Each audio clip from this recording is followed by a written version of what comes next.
Então, a gente vai dar continuidade aos antidiabéticos de uso oral e a gente vai começar falando sobre as sulfonilureias. As sulfonilureias é uma classe de medicamentos que atuam como secretagogos de insulina. Elas estimulam a liberação de insulina essa classe é dividida em dois grupos, os agentes de primeira geração e os de segunda geração. Os de primeira geração são tolbutamida, tozalamida e clorpropramida. Já os de segunda geração são os glibenclamida, glipizida e gliprelimida. Só que hoje em dia os medicamentos da primeira geração não são muito usados devido ao surgimento da segunda geração, que é uma classe mais potente e com menos efeitos colaterais. E as sulfonilureias, elas são utilizadas no tratamento do diabetes tipo 2.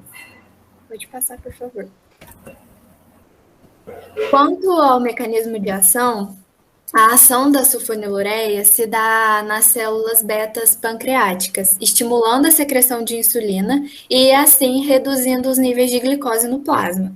Elas estimulam a liberação de insulina quando os fármacos se ligam a um sítio específico no complexo dos canais de cálcio ATP, e que estão localizados nas células betas pancreáticas. E aí o receptor que eles se ligam é o receptor SUR, de sulfonilureia. E aí vai ocorrer a inibição da atividade desse receptor dos canais de cálcio. E aí, com esses canais inibidos, vai ocorrer a despolarização da membrana e aí vai iniciar a cascata que leva à secreção de insulina. Por isso, o uso clínico desses medicamentos são para tratar diabetes mellitus do tipo 2 em estágios mais iniciais.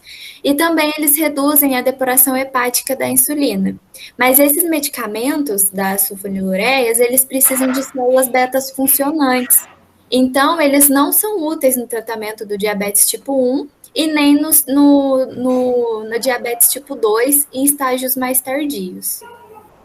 Pode passar. Quanto à farmacocinética, esses medicamentos eles são administrados por via oral, a sua absorção é pelo trato gastrointestinal e a presença de alimentos e a hiperglicemia, elas podem reduzir a absorção das sulfonilureias e elas estão altamente ligadas às proteínas, principalmente a albumina. Cerca de 90 a 99% está ligado, e essas ligações são mais frequentes ainda com o fármaco glibenclamida. E o volume de distribuição da maioria das sulfonilureias é de aproximadamente 0,2 litros por quilo. A meia-vida é curta, de 3 a 5 horas, e os efeitos hipoglicêmicos, eles são mais evidentes entre 12 e 24 horas. E essa diferença a literatura não sabe explicar muito bem, essa diferença de tempo. Todas as sulfonilureias, elas são metabolizadas pelo fígado, e os metabólitos são excretados na urina. Então, é necessário que se tenha um pouco de cautela com pacientes que apresentam problemas renais ou hepáticos devido à excreção e à metabolização ser nesses órgãos. Pode passar. Eu trouxe alguns exemplos da segunda geração, que são os mais utilizados, né? A glibenclamida, ela pode ser utilizada de 1 a 3 vezes ao dia, tem uma meia-vida muito longa, então pode ocorrer hipoglicemia e não deve ser utilizada por paciente com insuficiência renal. A glicazida, ela deve ser tomada em uma única vez, por via oral, geralmente no café da manhã. Pode passar. A gliperimida, é necessário fazer um esquema de que a primeira dose, a dose inicial deve ser de 1 miligrama uma vez ao dia, e aí a cada 1 ou 2 semanas pode-se fazer o aumento dessa dose de acordo com as necessidades do paciente. E a glipizida, ela também tem a dose inicial, e aí de 2,5 a 20 miligramas, e aí ela pode ser aumentada de acordo com a necessidade também, e geralmente toma-se um comprimido pela manhã, somente. Pode passar. Quanto aos efeitos colaterais dessa classe, geralmente elas são bem toleradas, mas os principais eventos adversos são aumento da massa corporal, hiperinsulinemia ou hipoglicemia. Também pode ocorrer erupções cutâneas, lesão da medula óssea, que é raro, mas pode acontecer. A glibenclamida, ela pode causar insuficiência renal, e por isso a glipizida ou a gliperimida pode ser mais indicada. A glibenclamida, ela também pode atravessar a placenta, e isso também é preocupante. E tem uma polêmica com essa classe que fala da taxa aumentada de mortalidade cardiovascular. Esses medicamentos dessa classe, eles também são capazes de se ligar aos receptores das células musculares lisas vasculares e também nos miócitos cardíacos. E aí, com a ativação da sulfonilureia, com a ligação ao receptor, impede o efeito benéfico do pré-condicionamento isquêmico, aumentando a mortalidade cardiovascular. As glinidas, elas são conhecidas também como meglitimidas, também são consideradas secretagogues de insulina. Atualmente existem 2 compostos disponíveis dessa classe, que é a repaglinida, derivada do ácido benzoico, e a nateglinida, que é derivada do aminoácido D-fenilalanina. Pode passar. Em relação ao mecanismo de ação, como as sulfonilureias, as glinidas estimulam a secreção de insulina, porque elas se fixam em um local diferente na célula beta, fechando os canais de potássio, que são sensíveis a ATP, e vão iniciar uma série de reações que resultam na liberação de insulina. Então, as glinidas elas vão estimular, né, a liberação de insulina através da sua ligação à subunidade SUR e inibição do canal de potássio das células. E embora tanto as sulfonilureias quanto as glinidas atuem sobre a subunidade SUR, essas 2 classes de fármacos ligam-se a regiões distintas dessa molécula. A absorção, o metabolismo e o perfil de efeitos adversos das glinidas são semelhantes aos das sulfonilureias. Pode passar.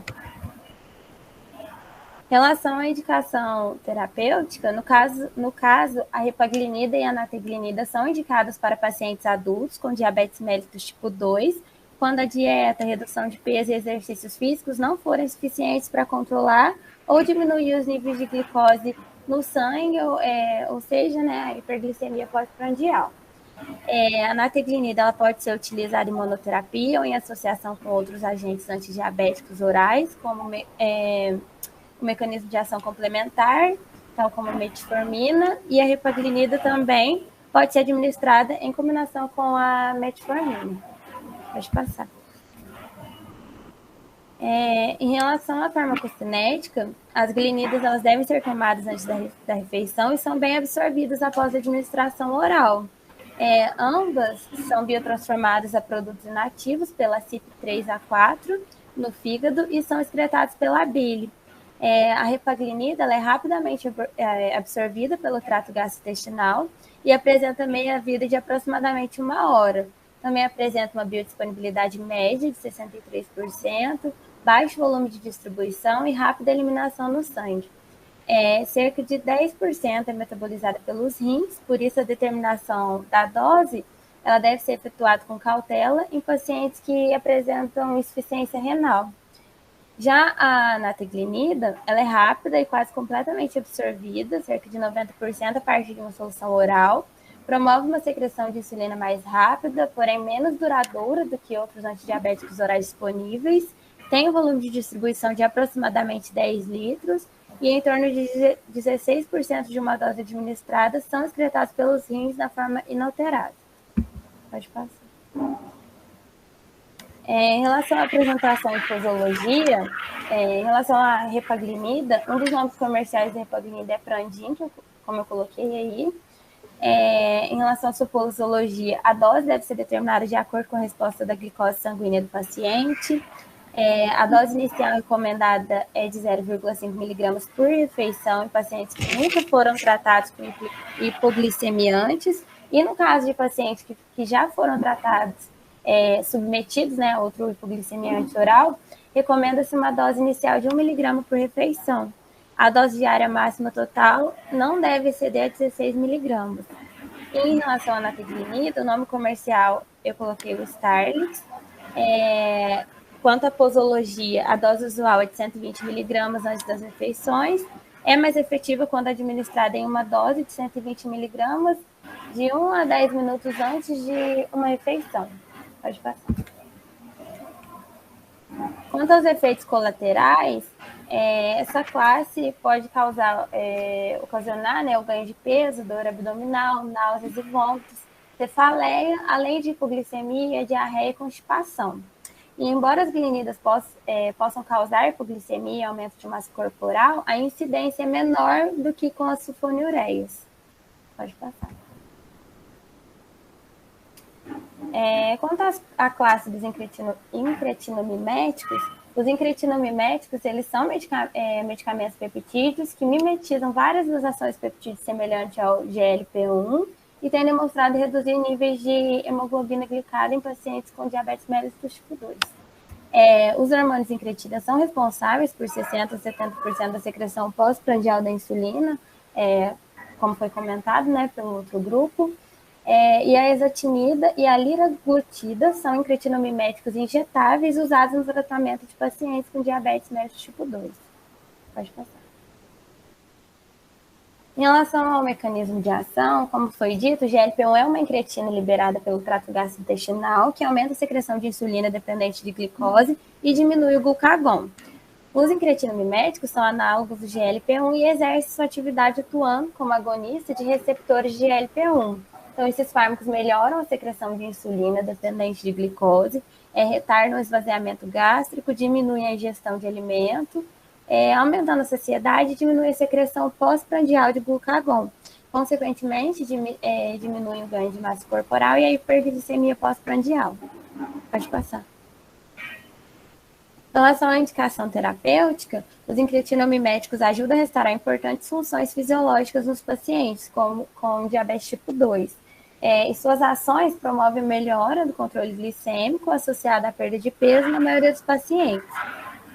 A liraglutida é indicada em associação a uma dieta hipocalórica e aumento do exercício físico para o controle crônico de peso em adultos.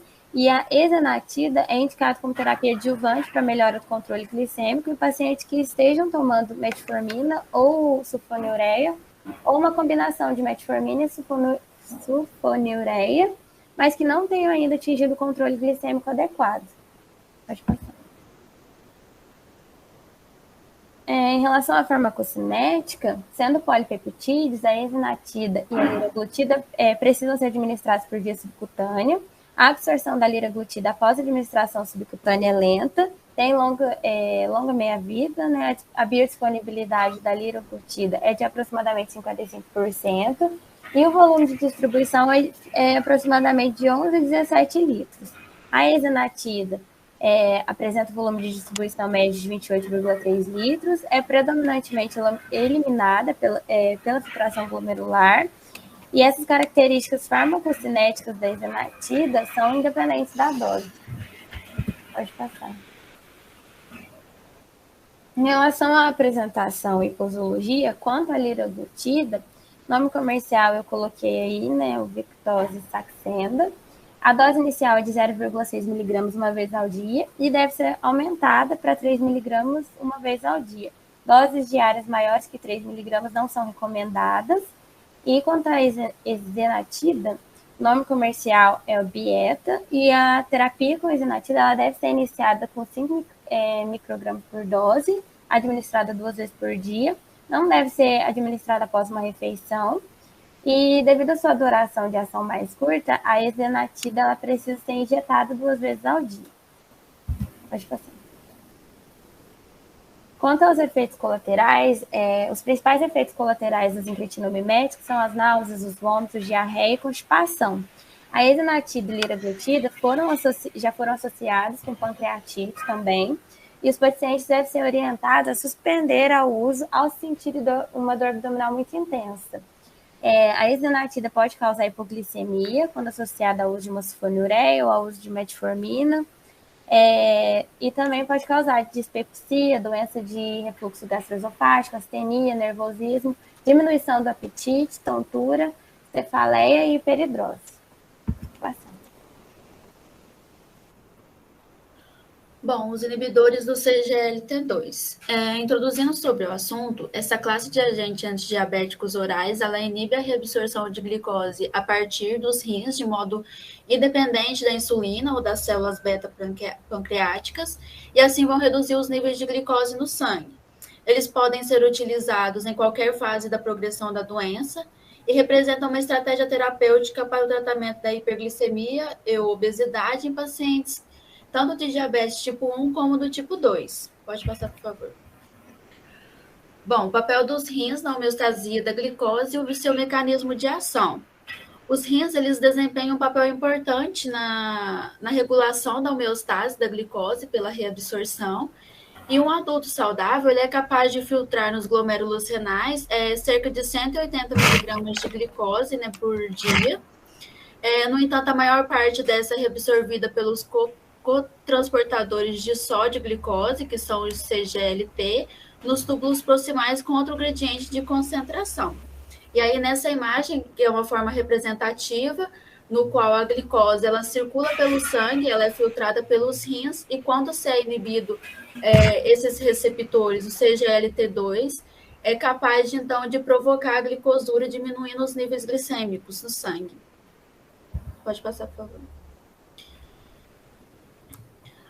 Bom, devido à natureza de alguns compostos, né, a sua característica hidrofílica, como os monossacarídeos, incluindo a glicose, galactose, manose e frutose, elas requerem transportadores específicos para que, então, atravessem a membrana celular, que é hidrofóbica. E assim, a glicose ela entra nas células eucarióticas através de dois tipos de proteínas de transporte, que são associados à membrana, que são transportadores de glicose, que são os GLUTs, e os cotransportadores de sódio e glicose, que é o CGLTs, que transporta contra a gradiente de concentração de glicose a favor da concentração de sódio, que está presente nessa imagem, no qual ela transporta, o CGLT2 ela transporta a glicose do lúmen para dentro da célula, e depois o GLUT vai acabar colocando essa glicose na corrente sanguínea. E a reabsorção de glicose, então, desse modo, é um processo ativo mediado pelo sódio através dos CGLTs. Nos segmentos iniciais, né, do tubo contornado proximal do CGLT2, ele é expresso em níveis elevados, em que a maior parte da reabsorção ocorre nessa fase, que é cerca de 90%, e ela é concluída no túbulo reto proximal pelo CGLT1, que também vai promover o restante dessa reabsorção. E essa inibição dessas duas proteínas, elas vão repor o sistema através do abaixamento do limiar da glicosura e a eventual correção dessa hiperglicemia nesses pacientes portadores de diabetes. Pode passar, por favor. Agora, falando um pouco sobre como que essas proteínas estão localizadas, o CGLT2 está no túbulo proximal, como a gente pode ver nessa foto, que é esse primeiro quadradinho, que ela faz a maior reabsorção, e depois a CGLT1, que está na parte final do túbulo renal, e assim vai promover, então, essa glicosúria. Pode passar. Falando sobre os medicamentos dessa classe, a primeira é a dapagliflozina, que ela é um inibidor competitivo, seletivo e reversível dos CGLTs, então ela inibe tanto a 1 quanto a 2, e ela se liga, então, ao glicosídeo C, que confere, então, uma grande estabilidade que permite uma tomada diária somente. A sua semivida é de aproximadamente 17 horas, sendo que a sua concentração plasmática máxima ela é atingida 2 horas após a tomada, e ela também é rapidamente absorvida por via oral e liga-se às proteínas plasmáticas em aproximadamente 91%.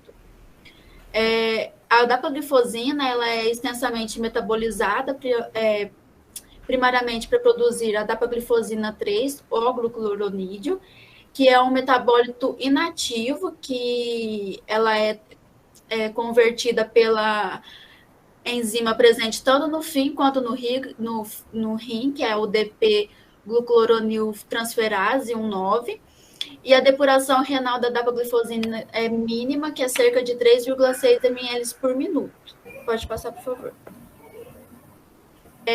O efeito hipoglicemiante da dapagliflozina é dependente da dose, e ela persiste após 14 dias após a primeira tomada desse medicamento, então. Ela é comercializada sob o nome de Forxiga e encontra-se disponível na forma de comprimidos de 5 e 10 miligramas, sendo que a dose diária recomendada é de 10 miligramas, mas se ela for utilizada em associação com insulina ou outros medicamentos que levam à produção de insulina, as doses devem ser adaptadas de forma a diminuir o risco da hipoglicemia. E os efeitos benéficos, né, da utilização desse fármaco seria, então, a redução dos níveis de glicose em jejum e pós-prandial, a redução da HbA1c, a redução da pressão sanguínea e perda de peso corporal. Pode passar, por favor. O outro medicamento dessa classe é a canaglifosina, que ela é um inibidor altamente potente e reversível do CGLT2. Então, essa aqui já não inibe a outra proteína, que é a CGLT1. E o seu metabolismo ocorre fundamentalmente por processos de oglucloridação, dando origem a dois metabólitos inertes. E a canaglifosina ela é rapidamente absorvida, conseguindo uma concentração plasmática máxima dentro de 2 horas e deve ser tomada em jejum. A sua biodisponibilidade oral é de cerca de 65%. E cerca de 99% está ligada a proteínas plasmáticas, principalmente a albumina, e a sua excreção é feita por via renal, cerca de 30%, e pelas fezes, 60%. A canaglifosina ela é comercializada como substância ativa do fármaco Invocana e apresenta-se sob forma de comprimidos de 100 e 300 miligramas, e os comprimidos devem ser administrados uma vez por dia, de preferência antes da primeira refeição diária. E a canaglifosina em monoterapia ou em esquemas de combinação com outros antidiabéticos, ela é capaz de melhorar o controle glicêmico, reduz o peso corporal e também a pressão arterial em pacientes diabetes mellitus tipo 2. Pode passar, por favor. O outro medicamento dessa classe é a empaglifosina, que ela é um inibidor competitivo, reversível e altamente potente e seletivo do CGLT2. E após a administração oral, ela é rapidamente absorvida em picos de concentração plasmáticas em um tempo mais ou menos de 1h30 após a tomada. E a sua ligação às proteínas plasmáticas de cerca de 86,2%. E a via principal de metabolismo seria, então, a glucuronidação por enzimas da UGT. A sua excreção é feita através da urina nas primeiras 24 horas, com cerca de 11 a 19% da dose administrada, ela vai ser eliminada de forma inalterada. E a empaglifosina, ela é comercializada como substância ativa, do medicamento Jardiance, que se apresenta sobre as formas de comprimido de 10 a 25 miligramas, e ela pode ser utilizada em associação com insulina ou outros medicamentos orais que também vão ajudar na colaboração de perda de peso também. Pode passar. E uma consideração a ser feita sobre esses medicamentos é que esses três, eles são medicamentos únicos e intolerantes a metforminas, eles podem ser utilizados como alternativa e cujos níveis de glicose não são controlados com dieta aliada a exercício físico ou terapêutica adjuvante e outros eles podem ser utilizados como terapia adjuvante com outros diabéticos orais, como a metformina, a glipperimida, a pioglitazona ou a metformina com sulfonilureia, e também ela pode ser associada à insulina quando não tem um sucesso com outros métodos não farmacológicos. E a contraindicação desses medicamentos é que, na medida que os seus efeitos dessa classe estão dependentes da função renal, a eficiência da mesma é reduzida nos doentes com função renal comprometida, razão pela qual não é recomendada a sua utilização em pacientes com disfunção renal gravemente ou moderadamente comprometida. Então, dessa forma, tem restrições enquanto às doses prescritas. Pode passar, por favor. Os efeitos colaterais dessa classe, então, ela apresenta poucos eventos hipoglicêmicos, principalmente com a empaglifosina. Alguns casos apresentaram um aumento no hematócrito, cerca de 1,5% a 3%, e também um aumento na ureia, no sangue, mas tem ausência de efeitos renais adversos. E também tem a ocorrência de infecções no trato urinário, porque tem um aumento dessa glicosúria, então fica um ambiente na genitália propício para crescimento de bactérias e tem essa propensão, então, de ter infecções, mas o que é diminuído, por exemplo, com o medicamento da empaglifosina, essa frequência é menor em relação aos outros medicamentos da classe. Para encerrar, eu vou tratar um pouquinho das tiazolidinedionas, que são também conhecidas pelo acrônimo TZD, e são são medicamentos utilizados para tratamento de diabetes mellitus do tipo 2. Porque no diabetes mellitus tipo 2, como vimos anteriormente, ocorre uma dessensibilização celular à insulina por conta do efeito retardado da insulina que ocorre nesse quadro, e as TZDs vão agir justamente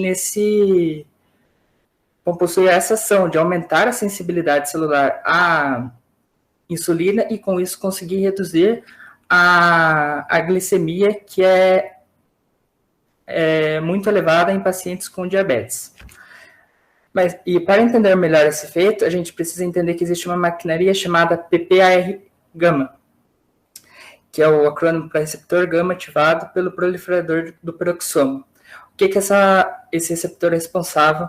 Ele atua na captação de moléculas lipídicas para sinalizar o excesso de lipídios na corrente sanguínea e, com isso, promover o armazenamento e também o metabolismo desses lipídios. Então, as tiazolidinedionas vão agir ligando-se a esse receptor e, com isso, ser um fator de transcrição para alguns genes que vão gerar proteínas que atuam no armazenamento e na degradação desses lipídios. E com essa redução da concentração plasmática de lipídios, ocorrerá uma falsa sinalização de estado de jejum. E em consequência a isso, ocorrerá um aumento da quantidade de transportadores de glicose na membrana celular e, com isso, ocorrerá uma maior sensibilização à insulina presente, à glicose presente na corrente sanguínea. Então, aqui é possível ver as diversas ações que esse conjunto PPAR ligado à TZD vai provocar em diversos tecidos. Essa ação a ação de interesse ocorre principalmente no fígado, em células do músculo esquelético, em tecidos adiposos, em células adiposas, mas elas também estão presentes em células vasculares, na parede vascular, e vai provocar alguns outros efeitos. Como eu disse, a principal ação desejada para esse medicamento será o aumento de GLUT4, de transportador de glicose, que vai ocorrer nas células esqueléticas e também nos adipócitos, mas é possível perceber também que essa ação provocará diversos outros efeitos, o que também indica que essa classe de medicamentos terá diversos possíveis efeitos colaterais. Quanto à farmacocinética, por conta do seu valor de pKa, essas drogas administradas por via oral são absorvidas no duodeno, apresentando biodisponibilidade de 80%. O volume de distribuição é de 0,25 a 0,63 litros por quilograma e ocorre uma ligação extensa às proteínas séricas, com valores superiores a 99%. O metabolismo dessas drogas ocorrerá no fígado, nas enzimas do citocromo P450, mais especificamente no CYP28 e no CYP3A4. E a eliminação ocorrerá majoritariamente por via biliar, com meia-vida de 3 a 7 horas. Essa classe de medicamentos apresenta apenas 3 representantes, que é a troglitazona, a rosaglitazona e a pioglitazona. No entanto, a troglitazona foi retirada do mercado internacional por conta do seu elevado risco de hepatotoxicidade, e a rosaglitazona foi retirada do mercado brasileiro pela Anvisa por conta do seu potencial risco cardiovascular.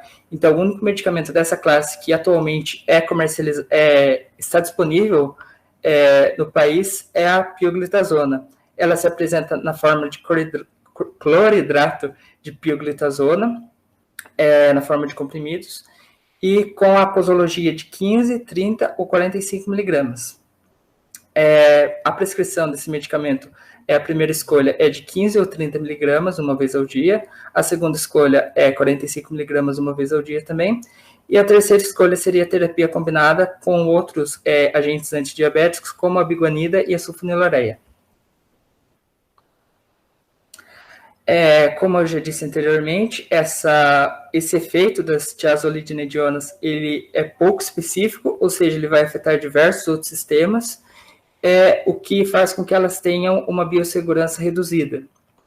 Como principais efeitos adversos, podemos falar a ocorrência de doenças cardiovasculares, devido ao aumento de reabsorção renal de água e sódio, o ganho ponderal devido à excessiva captação tanto de lipídios quanto de glicose, a hepatotoxicidade, que apenas é catalogada para a troglitazona, a hipoglicemia devido à absorção excessiva de glicose, e também possui outros efeitos raros ou ainda não esclarecidos, que é a síndrome do ovário policístico e a carcinogênese. E com isso a gente encerra essa parte.